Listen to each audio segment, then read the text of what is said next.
बिस्मिल्लाहिर्रहमानिर्रहीम dear students, welcome to the connected classrooms. I am Suhail, your mathematics teacher. और आज का जो हमारा लेक्चर होगा वो स्टार्ट होगा क्वेश्चन नंबर 2 से।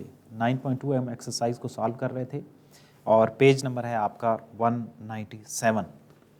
जो हमारी प्रीवियस क्लास जहाँ पे हमने लीव की थी वहाँ से हम आगे कंटिन्यू करेंगे। अब प्रीवियस क्लास में हमने क्या चेक किया था, ट्राइंगल्स को सिमिलर करना। ट्राइंगल्स को सिमिलर कैसे किया जा सकता है, कैसे ट्राइंगल सिमिलर होती हैं, उसके क्राइटेरिया क्या होते हैं।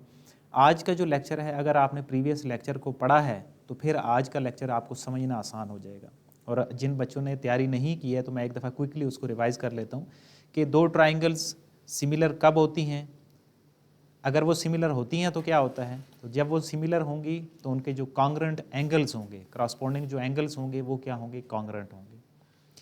दूसरा क्राइटेरिया हमने क्या पढ़ा था, आपका पेज नंबर है 193, कि अगर दो ट्राइंगल सिमिलर्स हैं तो फिर क्या होगा कि उनकी जो साइड्स होंगी, करस्पॉन्डिंग साइड्स की जो रेशो होगी वो सेम होगी।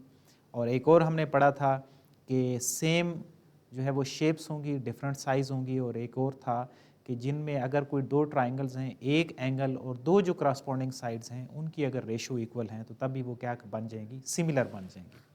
अब आज का जो क्वेश्चन है वो कल का आंसर है।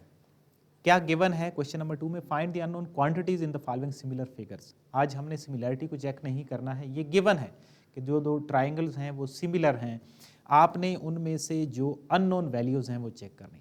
तो अगर आपको वो क्राइटेरिया पता है कि अगर दो ट्राइंगल सिमिलर हों तो हम क्या कर सकते हैं, तो फिर आप इन अननोन चीज़ों को फाइंड आउट कर सकते हैं। तो इसका पहला पार्ट है, मैं यहाँ पे डायग्राम्स ड्रा करता हूँ और फिर हम देखते हैं कि इनमें क्या चीज़ें हैं और क्या हमें फाइंड आउट करनी है। तो एक ट्राइंगल तो मैंने ये बना दी और इसी तरह इसके साथ जो दूसरी ट्राइंगल है वो मैंने ड्रा की। ये दोनों जो हैं वो राइट ट्राइंगल्स हैं और इनकी जो साइड्स हैं, यहाँ पे y है, यहाँ पे आपका 3 है, यहाँ पे x है, ये 5 है, दिस वन इज़ 4 एंड 8। तो ये सारा जो डाटा है ये इनमें गिवन है। अब आपने अननोन वैल्यूज़ को फाइंड आउट करना है। अब जो अननोन वैल्यूज़ हैं वो क्या हैं, एक तो आपके पास y है और दूसरा x है। अब क्या लिखेंगे कि एज ट्राइंगल्स आर सिमिलर। अब ये हमें गिवन डाटा है, हम फिलहाल जो गिवन डाटा है उसको यूटिलाइज कर रहे हैं कि ट्राइंगल सिमिलर हैं। इसका क्या मतलब होगा, इसका मतलब ये होगा कि जो उनकी करस्पॉन्डिंग साइड्स होंगी उनकी भी जो रेशो होगी वो भी इक्वल होगी। लेट्स से मैं इसको नाम दे देता हूँ ए, बी और सी का, और इसको नाम दे देता हूँ डी, ई और एफ का। तो A C dividing by D F ये किसके इक्वल होगा, A B dividing by D E, और ये इक्वल होगा B C dividing by E F के। अब सबसे पहले तो आपने ये ज़हन में रखना है कि जब आप ये लिखेंगे तो आपने क्या लिखना है। अगर आपने पहली जो ट्राइंगल फिगर ए है उसको आपने पहले कंसिडर किया है तो फिर इसकी सारी जो वैल्यूज़ होंगी वो ऊपर आएंगी, और अगर आप उसको फिगर ए कहते हैं तो फिर उसकी जो सारी वैल्यूज़ होंगी वो ऊपर आएंगी। आपने ये नहीं करना कि कोई एक वैल्यू इसकी आपने ऊपर लिख दी फिर आप इस केस में D E over A B कर दें, तो ऐसा आपने नहीं करना। आपने कोई एक ही जो डायग्राम है उसको सिलेक्ट करके ड्रा करना है। अब हम इनमें जो वैल्यूज़ हमें गिवन हैं वो हम सब्स्टिट्यूट करते हैं। ए सी हमारे पास अननोन है y, और दूसरी साइड पे जो डी एफ है वो 3 के इक्वल है। और अगर हम इधर आएँ तो यहाँ पे हमारे पास है 8 डिवाइडिंग बाय 4, और इसी तरह हमारे पास जो बी सी है वो x के इक्वल है और ई एफ जो है वो 5 के इक्वल है। अब देखिए ये तीनों एक दूसरे के इक्वल हैं। हम यहाँ पे इनको आसान कर देते हैं। देखिए इसको मैंने 1 का नाम दे दिया, इसको 2 का नाम दे दिया और इसको 3 का नाम दे दिया। 1 2 3 ये तीनों आपस में एक दूसरे के साथ इक्वल हैं। इसका मतलब ये होगा कि y/3 जो है वो भी किसके इक्वल होगा, 2 के इक्वल होगा। ये 4 को मैंने 8 से कट कर दिया, तो y/3 यानी कि 1 एंड 2 ये दोनों आपस में इक्वल हो सकती हैं। इसी तरह सिमिलरली 2 एंड जो 3 होंगी वो भी आपस में इक्वल होंगी। अब ये कैसे होती हैं? अब देखिए 3 लोग हैं, तीनों आपस में एक दूसरे के साथ उनकी जो एजेस हैं वो इक्वल हैं, ए, बी और सी। इसका मतलब है हम कह सकते हैं ए और बी आपस में इक्वल हैं, बिल्कुल ठीक है। लेकिन फिर बी और सी वो भी तो इक्वल हैं क्योंकि तीनों की जो एजेस हैं वो 16 हैं। तो यहाँ पे भी वही चीज़ हमने अप्लाई किया है। तो 3 दूसरी साइड पे जाके मल्टीप्लाई कर दें तो y इज़ इक्वल टू 6 आ गया। अब दूसरी साइड पे आ जाएं तो 5 को आप इधर आके मल्टीप्लाई कर दें, 10 इज़ इक्वल टू x आ गया। और यही हमारे इस जो डायग्राम्स थी इनके अननोन्स थे जो कि हमने फाइंड आउट कर लिए। हमने कौन सी कंडीशन यूज़ की है? सिमिलर ट्राइंगल्स की कंडीशन शो की है और वो हमें ये शो कराता है कि सारी जो साइड्स की फिर करस्पॉन्डिंग जो साइड्स हैं उनकी भी जो रेशो होगी वो भी इक्वल होगी। हमने इक्वल का केस बनाया, इनको नाम दे दिया और नाम से हमने डिफाइन कर दिया कि वो अननोन जो है वो कैसे फाइंड आउट कर सकते हैं। तो ये था हमारा क्वेश्चन नंबर 2 का पहला पार्ट। अब जो दूसरा पार्ट है वो इसी के साथ ही मैं अटैच कर देता हूँ क्योंकि वो बिल्कुल ही सादा है। 2 ट्राइंगल्स आपको गिवन हैं और मैं ऑरली इसको डिफाइन कर देता हूँ। चलें एक डायग्राम भी आपकी बना देते हैं। ये डायग्राम्स बनी हुई हैं सॉरी, और इनमें एक में आपको एंगल गिवन है 30 और दूसरे में जो एंगल गिवन है वो ए है। अब ऊपर जो क्वेश्चन की ऊपर हमें गिवन चीज़ दी हुई है वो क्या है कि सिमिलर ट्राइंगल्स हैं। तो अब जब सिमिलर ट्राइंगल्स हैं, उन्होंने कहा है कि इसमें जो अननोन है वो आपने फाइंड आउट करना है। मीन्स जो ए एंगल होगा वो क्या होगा? 30 के इक्वल होगा, यानी कि जो करस्पॉन्डिंग एंगल्स होंगे वो भी आपस में कांग्रेंट होंगे, एक दूसरे के इक्वल होंगे। तो सिमिलर की कंडीशन आप लगा के लिख सकते हैं कि ए की जो वैल्यू है वो 30 के इक्वल है। अब ये जो है ये डायग्राम्स दे के एमसीक्यूज में भी पूछा जा सकता है कि 2 ट्राइंगल्स हैं, सिमिलर हैं और इसमें अननोन जो है वो ए है, तो ए की वैल्यू क्या होगी? तो ट्राइंगल सिमिलर हैं, मीन्स जो उनके एंगल होंगे वो भी क्या होंगे? कांग्रेंट होंगे। सिमिलर ट्राइंगल हैं, सेम शेप है, तो वो फिर ए किसकी इक्वल होगा? 30 की इक्वल होगा। तो ये था हमारा इसका दूसरा पार्ट। अब सेम केस है थर्ड में। जो थर्ड क्वेश्चन है उसमें आपके पास रेक्टेंगल्स दी हुई हैं, 2 रेक्टेंगल्स हैं, ड्रा करते हैं हम इनको।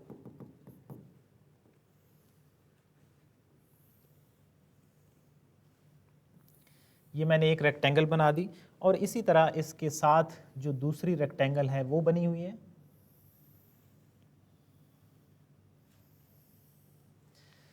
अब इनमें जो वैल्यूज़ पहले वाली हैं उसमें ये 5 और 2 दी हुई हैं और यहाँ पे x और 3 दी हुई है।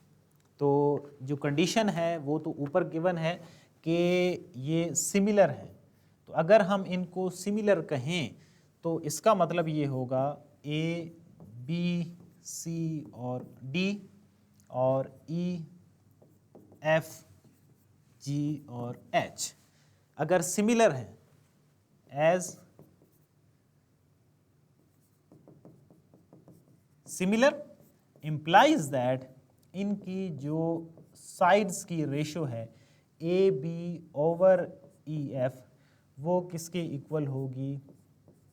B C dividing by F G. तो यहाँ से आपके पास इस डायग्राम के अंदर एक ही अननोन चीज़ है, 5 over X is equal to 2/3। तो x को आपने अलहदा करना है, यानी कि बाकी जो चीज़ें होंगी वो आपस में एक दूसरे के साथ क्या कर देंगे? आप क्रॉस मल्टीप्लाई कर देंगे। x को दूसरी साइड पे ले जाएं, 5 × 3 dividing by 2, the answer is 15/2। ये आपके पास x की जो वैल्यू है वो आ रही है 7.5। तो क्या है? वही सिमिलर की कंडीशन हमने यूटिलाइज की है और उसके अकॉर्डिंग हमने साइड्स की जो रेशो है उनको इक्विलेट करके डिफाइन कर दिया है। अब नेक्स्ट पे आ जाते हैं। नेक्स्ट में आपको जो पार्ट 4 है, 4 की डायग्राम्स यहाँ पे ड्रा करते हैं।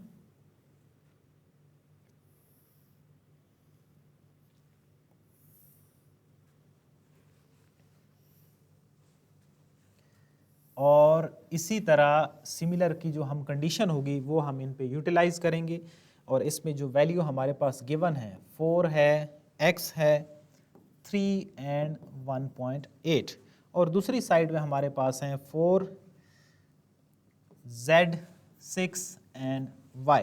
तो ऑलमोस्ट इसमें जो सारी वैल्यूज़ हैं वो यहाँ पे गिवन हैं। तो सिमिलर ट्राइंगल्स की आप कंडीशन अगेन यहाँ पे यूटिलाइज करेंगे।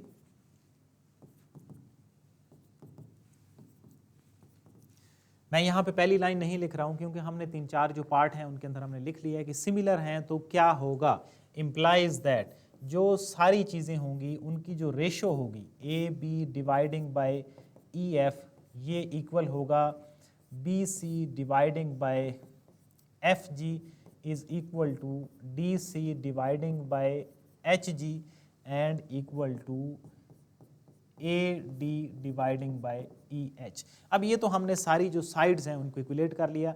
कौन सी डेफिनेशन, सिमिलर जो ट्राइंगल्स हैं, सिमिलर जो शेप्स हैं उनकी हमने डेफिनेशन को यूज़ किया।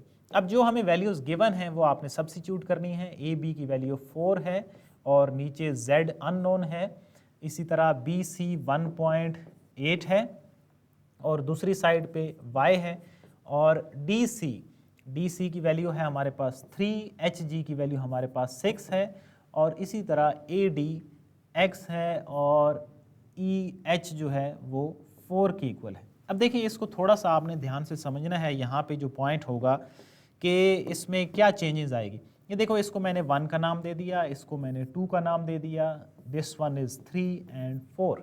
ये जो सारी साइड्स हैं ये आपस में एक दूसरे के साथ इक्वल हैं। इसका मतलब है कि इन सारी साइड्स की हर वैल्यूज़ एक दूसरे के साथ इक्वल है। 2 3 की इक्वल भी हो सकती है, 3 4 की भी इक्वल हो सकती है, 1 4 की भी इक्वल हो सकती है। अब अगर जो प्रीवियस हमने पहला पार्ट किया था उसमें 1 और 2 को हमने इक्वल किया था, 2 और 3 को इक्वल किया था और वहाँ से अननोन निकाले थे। यहाँ पे ऐसा नहीं करना। उसकी रीज़न क्या है, अब देखिए यहाँ पे भी Z अननोन है, यहाँ पे भी Y अननोन है। तो अगर मैं 1 और 2 को इक्वलेट करूँगा तो मुझे अननोन 2 हैं तो वो मुझे इकट्ठे नहीं मिल सकते। तो इसलिए मैं यहाँ पे किसको इक्विलेट कर रहा हूँ, फ्रॉम 1 एंड 3। तो 1 और 3 को आप आपस में क्या कर देंगे, इक्वल कर देंगे, क्योंकि ये सारे जब आपस में इक्वल हैं तो 2 3 की इक्वल है, 1 3 की इक्वल है, 1 4 की भी इक्वल है। तो 4 dividing by Z is equal to, इसको सिंप्लीफाई करने के बाद ये किसकी इक्वल आ जाएगा, 1/2 की इक्वल आ जाएगा। तो यहाँ से हम क्या निकाल सकते हैं, क्रॉस मल्टीप्लाई करने के बाद Z की वैल्यू निकाल सकते हैं। तो Z हमारे पास क्या आ जाएगा, 8 के इक्वल आ जाएगा। अब देखिए इसी तरह फिर हम जो अगेन इक्विलेट करेंगे 2 एंड 3 को, तो 2 एंड 3 से हमारे पास क्या मिलेगा, 1.8 dividing by Y is equal to 1/2। और नेक्स्ट हमें X की वैल्यू भी निकालनी है, तो 3 एंड 4 जो होगा उसको हम इक्वल करेंगे, 1/2 इज इक्वल टू x/4। तो इन दोनों में भी आपने क्या करना है, क्रॉस मल्टीप्लाई करना है। 1.8 multiply 2 is equal to y multiply 1y ही हो जाएगा। और इस केस में क्या हो जाएगा, 4/2 इज इक्वल टू x हो जाएगा। इसका आगे जो एक स्टेप है वो आपने खुद करना है, जस्ट मल्टीप्लाई करना है। और ये तो नज़र आ रहा है कि x की वैल्यू बड़ी सिंपल है, 2 की इक्वल है। तो ये मैंने आपके लिए कि आपने कैलकुलेशन करनी है ताकि आपके साथ में आपको आइडिया होता रहे और कैलकुलेट आप खुद से करें। तो ये थे हमारे इसका जो पार्ट 4 है उसके अननोन। सिमिलर शेप्स हमने डेफिनेशन को यूटिलाइज़ किया कि जो करस्पॉन्डिंग उनकी साइड्स होंगी वो इक्वल होंगी और उसके अकॉर्डिंग हमने इक्विलेट करके इनकी अननोन वैल्यूज़ को फाइंड आउट किया है। अब नेक्स्ट इसके same is the case with 5 6 and 7। जो सारे पार्ट्स हैं उनके अंदर यही केस है। 5 और 6 आपकी होम असाइनमेंट है, आपने खुद से करनी है। यही आपने डेफिनेशन जो अभी हमने यूज़ की है कि करस्पॉन्डिंग साइड्स वाली, वो आपने यूटिलाइज़ करनी है और उसके अकॉर्डिंग उनको आपने इक्विलेट करना है। 7 जो है वो उसमें थोड़ा सा चेंज है। थोड़ा सा चेंज ये है कि अगर आपको तो अंडरस्टैंडिंग है तो फिर तो इसमें फ़र्क नहीं है, बट अगर आपको थोड़ा सा डायग्राम्स में मसला है तो फिर आप कह सकते हैं कि ये अ बिट चेंज है। तो दोनों जो डायग्राम्स हैं वो एक ही के साथ बनी हुई हैं, तो आप इनके बल्कि नाम भी दिए हुए हैं तो ये ज़्यादा इजी हैं, M N और O। और ये वैल्यू आपके पास A है, दिस वन इज़ 8, यहाँ पे 18, ये आपके पास 12 L और ये आपके पास है P। तो देखें ये यहाँ पे तो इनका हो गया राइट एंगल। तो इसी तरह ही सिमिलर शेप्स हैं जी। कौन कौन सी शेप्स, मैं चले उनके नाम लिख देता हूं ताकि आपको कंफ्यूजन ना हो। एक है LMN, ट्राइंगल LMN है, और दूसरी है ट्राइंगल NOP। तो ये दोनों क्या हैं, आपस में एक दूसरे के साथ सिमिलर हैं, तो इस वजह से इनकी जो क्रॉसपोंडिंग साइड्स की जो रेशो होगी implies that corresponding sides ratio is क्या है, वो इक्वल है। ठीक है, इसमें क्या था, डायग्राम एक साथ ही, तो इस वजह से मैंने इसको ड्रॉ कर दिया है। A/8 इज इक्वल टू, देखिए ये जो साइड है LMP और O, ये हमें गिवन भी नहीं है, इसमें कोई अननोन भी नहीं है जो हमने फाइंड आउट करना है। तो हमारा काम ज़्यादा किससे है, A/8, यानी कि इस साइड के साथ और इस हाइपोटेन्यूज के साथ, यानी कि 18/12, क्योंकि हमें सिर्फ क्या फाइंड आउट करना है, A फाइंड आउट करना है। तो अगर तो आप देखें, आप हर स्टेप पे जो भी सिंप्लीफिकेशन होगी वो आपने ज़रूर करते जाना है। उससे क्या होगा, आपका क्वेश्चन शार्ट होता जाएगा और इजी होता जाएगा। अगर आप फॉर एग्जांपल यहाँ पे कैलकुलेशन नहीं करते तो ये 18 × 8, ये क्वेश्चन थोड़ा सा लेंथी हो जाता। अब देखें, आप आसानी से 8 × 3 कर सकते हैं, डिवाइडिंग बाय 2 कर सकते हैं। इधर भी आपको अगर सिंप्लीफिकेशन आती है तो आप इसको 4 के साथ कट कर दिया, 2 का टेबल, और A की जो वैल्यू है दैट इज़ इक्वल टू 12 के इक्वल आ गई। अदरवाइज़ आपके पास आप कैलकुलेटर से कर सकते हैं, बट कैलकुलेशन आप कोशिश करें कि ज़्यादा कैलकुलेशन को खुद से करें, उससे आपका जो क्वेश्चन की एक्यूरेसी होगी वो इंक्रीज़ होगी। तो ये था हमारा क्वेश्चन नंबर 2। इसमें से मैंने 2 जो पार्ट्स हैं वो आपके लिए लीव किए हैं कि आपने उनको एज असाइनमेंट करने हैं ताकि आपकी उसमें से क्वेश्चन की अंडरस्टैंडिंग हो जाए। तो आते हैं अब हमारे नेक्स्ट जो क्वेश्चन है, क्वेश्चन नंबर 3, उसके ऊपर। क्वेश्चन नंबर 3 जो है उसमें डायग्राम्स नहीं गिवन, सिर्फ ये बताया गया है कि 2 ट्राइंगल्स हैं, कोई भी 2 ट्राइंगल्स हैं, एक को ABC का नाम दिया हुआ है और दूसरी को DEF का नाम दिया हुआ है, दे आर सिमिलर। अब अगर वो सिमिलर हैं तो क्या कंडीशन है उनकी, इसका मतलब ये है कि AB dividing by DE is equal to BC/EF is equal to CA/FD is equal to, और ये 2 के इक्वल है, सिमिलर हैं, और इन जो सारों की जो रेशो है वो 2 के इक्वल है। अब इसमें से कुछ उसने अननोन पूछे हैं कि वो आपने फाइंड आउट करने हैं, और कुछ जो हैं वो दे दी हैं वैल्यू। AB की वैल्यू उन्होंने दे दी है 6/DE, और दूसरी साइड पे उन्होंने B और C की वैल्यू दी है और EF की नहीं दी, और C और A की दी है और F और D की नहीं दी, और ये सारी किसकी इक्वल हैं, 2 के इक्वल है। अब इट मीन्स कि जो लेंथ साइड्स ऑफ दो DEF ट्राइंगल हैं, यानी कि जो दूसरी ट्राइंगल हैं उसकी जो सारी साइड्स हैं वो आपने फाइंड आउट करनी है। ये सारी जो हैं वो 2 की इक्वल हैं। इसका मतलब ये होगा कि ये जो 6/DE होगा ये भी 2 की इक्वल होगा, ये भी 2 की इक्वल होगा, और इसी तरह ये भी जो वैल्यू होगी ये 2 की इक्वल होगी।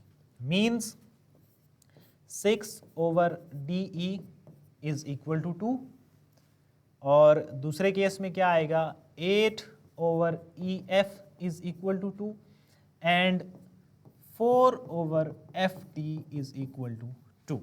तो यहाँ से आपने DE की वैल्यू निकालनी है। आप देखें ये 2 सिंगल है, इसके नीचे आप ऐसे समझिए कि 1 है, तो ये 2 इधर नीचे डिवाइड हो जाएगा, 6/2 is equal to DE, 2 3s are 6, so DE की वैल्यू आपके पास किसकी इक्वल आ गई है, 3 की इक्वल आ गई है, और 8/2 इज इक्वल टू EF, तो ये आपके पास वैल्यू जो है वो 4 की इक्वल आ रही है।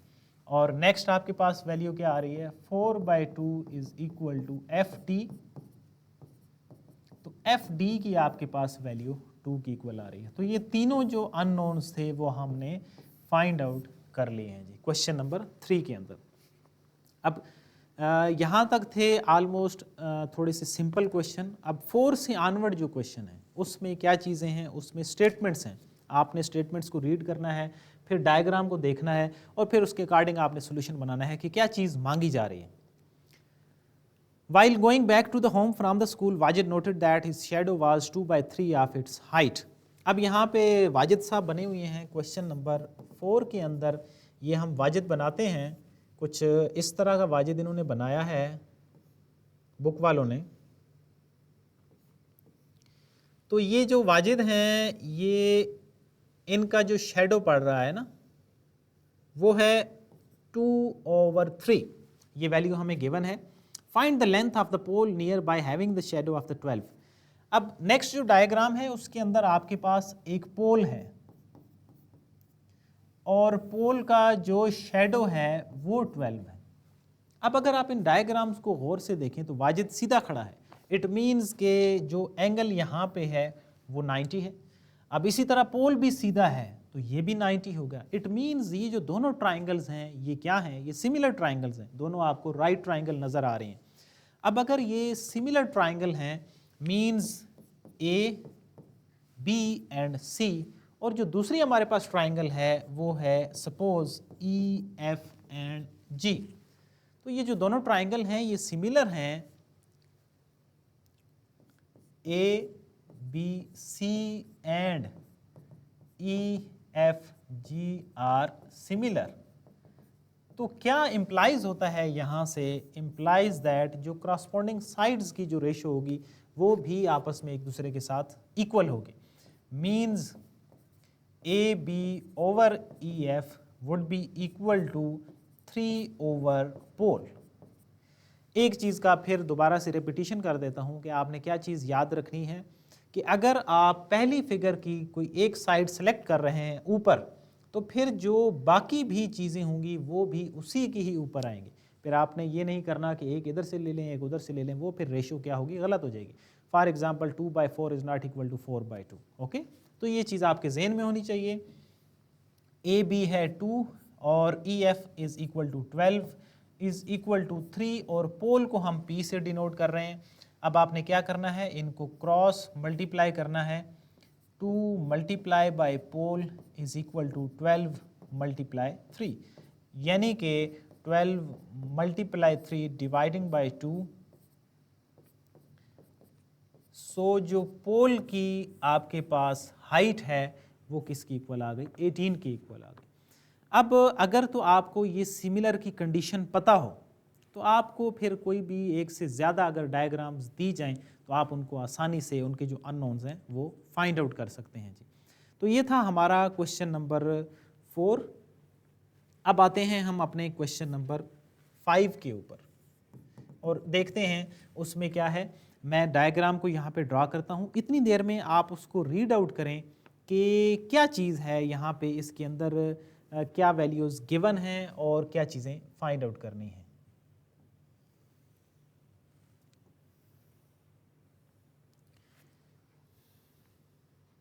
ये कुछ इस तरह की डायग्राम है जो कि आपने जो 2 क्वेश्चन है उसके अंदर भी आपने देखी है।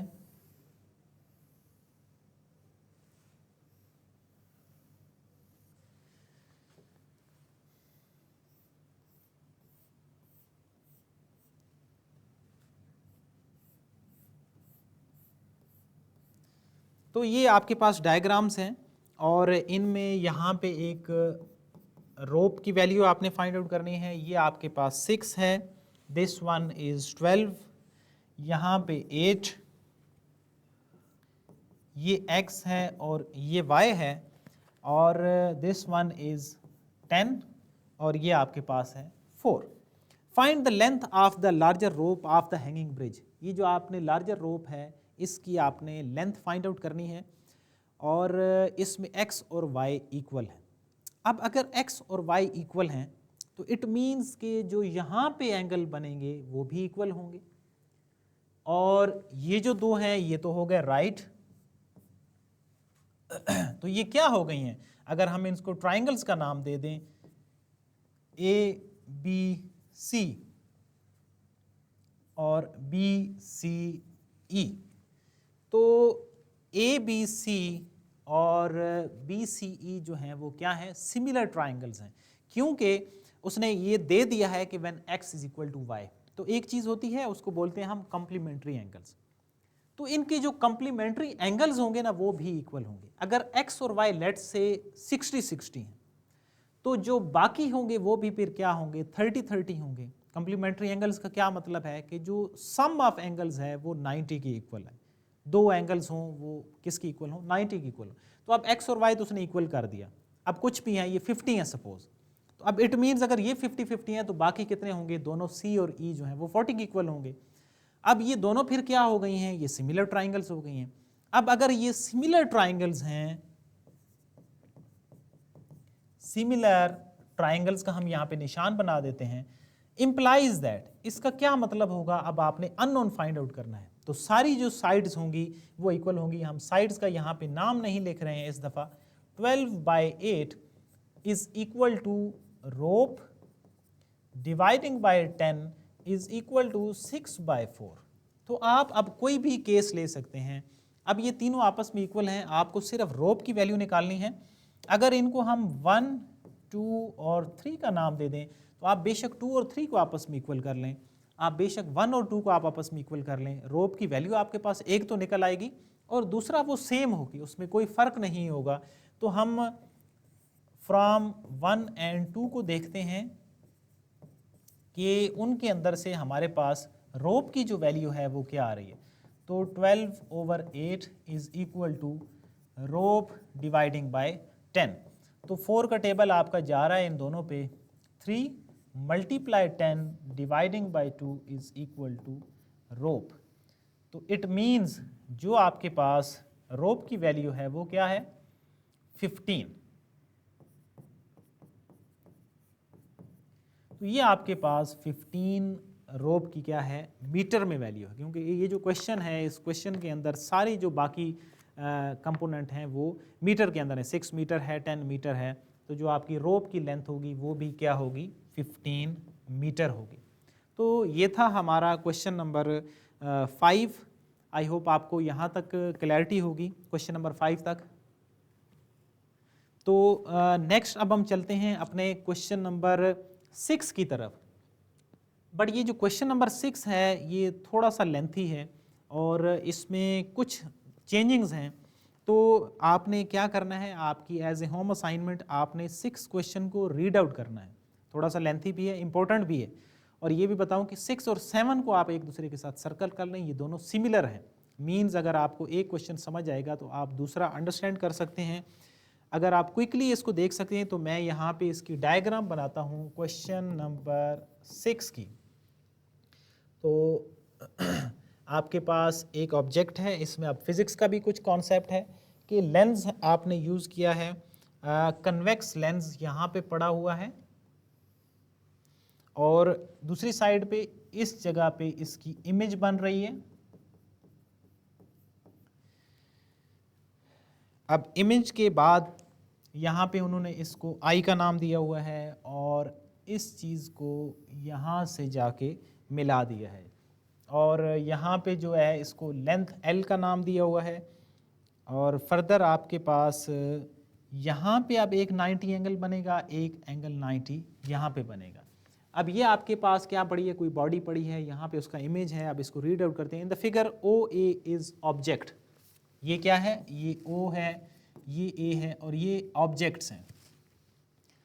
Lying in the front of convex lens at a distance of 10 centimetre. अब ये 10 सेंटीमीटर क्या चीज़ होगी, O से L तक मीन्स डिस्टेंस होगा, ये 10 सेंटीमीटर है। यानी कि जो कन्वेक्स लेंस है उससे डिस्टेंस हमारे पास 10 सेंटीमीटर है।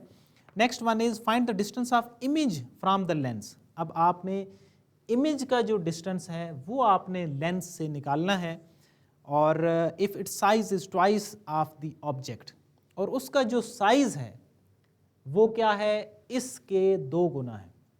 तो मैंने डायग्राम बना दी है, कुछ चीज़ें मैंने यहाँ पे लिख दी हैं और बाकी जो है वो हम इसको नेक्स्ट क्लास में डिस्कस करेंगे। बट आपने क्या करना है, एज ए असाइनमेंट इसको खुद से ट्राई करना है। मैं देखता हूँ कि आपको कितनी अंडरस्टैंडिंग हुई है। अगर आपको समझ आ जाता है तो वेल एंड गुड। अगर कोई कॉन्सेप्ट मिसिंग है तो आप यूट्यूब चैनल पे कमेंट में पूछ सकते हैं, मैं वहाँ पे आपको इन्फॉर्म कर दूंगा। Otherwise we will discuss it in the next class कि इसमें क्या डाटा गिवन है और कन्वेक्स लेंस कैसे उसको इमेज को जो है वो डबल करता है। तो this is all from my side for today class. See you the next class from the question number 6, but do it as an assignment. अल्लाह हाफिज़.